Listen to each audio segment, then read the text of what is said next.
दोस्तों, कतर में ministry of public health की जानिब से कतर में जो तंबाकू शॉप है जहां पर तंबाकू यूज किया जाता है, बेचा जाता है, तो इस चीज को मद्देनजर रखते हुए मिनिस्ट्री ऑफ पब्लिक हेल्थ की जानिब से इसके रूल में कुछ अपडेट किया गया है, जो कि मैं आप लोगों के साथ में इस वीडियो में शेयर करने वाला हूं। अगर आप लोग तंबाकू से ये सोच रहे होंगे क्या इस तंबाकू में वो चीज भी शामिल है जिसको आप लोग खैनी बोलते हैं, जो कि आम लोग यूज करते हैं, तो क्या इसमें वो भी शामिल है? इस चीज के जो है बारे में कंफ्यूजन दूर करने के लिए वीडियो को लास्ट तक जरूर देखें। चलिए इस वीडियो को हम कंटिन्यू करते हैं। यहाँ पर आप लोगों को रेफरेंस नजर आ रहा होगा जिसमें मिनिस्ट्री ऑफ पब्लिक हेल्थ की जानिब से कहा जा रहा है कि जिन दुकानों में तंबाकू बेचा जाता है उन दुकानों को जो है लाइसेंस मिलने के लिए जरूरी है कि वो दुकान स्कूल, मदरसा, कॉलेज से कम 1 किलोमीटर की दूरी पर हो। इसका मतलब ये हुआ कि जो दुकानें स्कूल, कॉलेज या ये के मदरसा से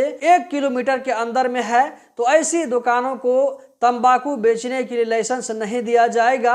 यहाँ पर आप लोगों को जो है तस्वीर जूम करने के बाद में मालूम पड़ रहा होगा ये जो है किस तंबाकू के बारे में कहा गया है। तो दोस्तों, अगर आप ये सोच रहे हैं कि आप में से जो लोग खैनी खाने का काम करते हैं वो तंबाकू यहाँ पर बोला जा रहा है, तो दोस्तों ऐसी बात नहीं है। कतर में वो तंबाकू अलाउ नहीं है जिसको हम लोग खैनी बोलते हैं, जो कि चूना के साथ में खाया जाता है। तो इसके बारे में जो है कतर में लाइसेंस नहीं दिया जाता है। यहाँ पर बात की जा रही है, आप लोगों ने कतर में बहुत सारे जगहों पर देखा होगा जहां पर शीशा जो है पिलाने का काम किया जाता है, जिसको आप में से बहुत सारे लोग जो है हुक्का पीना बोलते होंगे।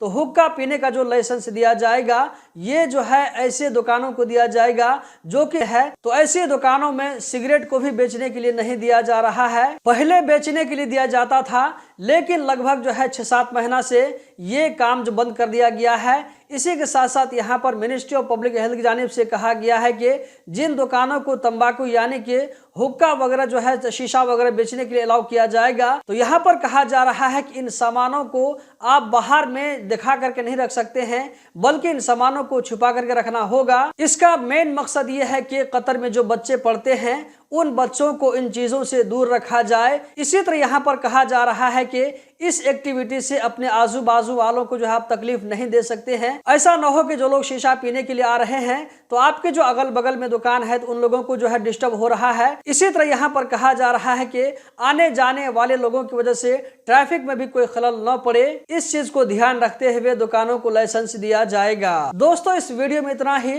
कतर के बारे में हर छोटी बड़ी खबर से बाखबर रहने के लिए हमारे साथ में जुड़े रहें। वीडियो को लाइक करके आगे शेयर करें। बहुत बहुत शुक्रिया।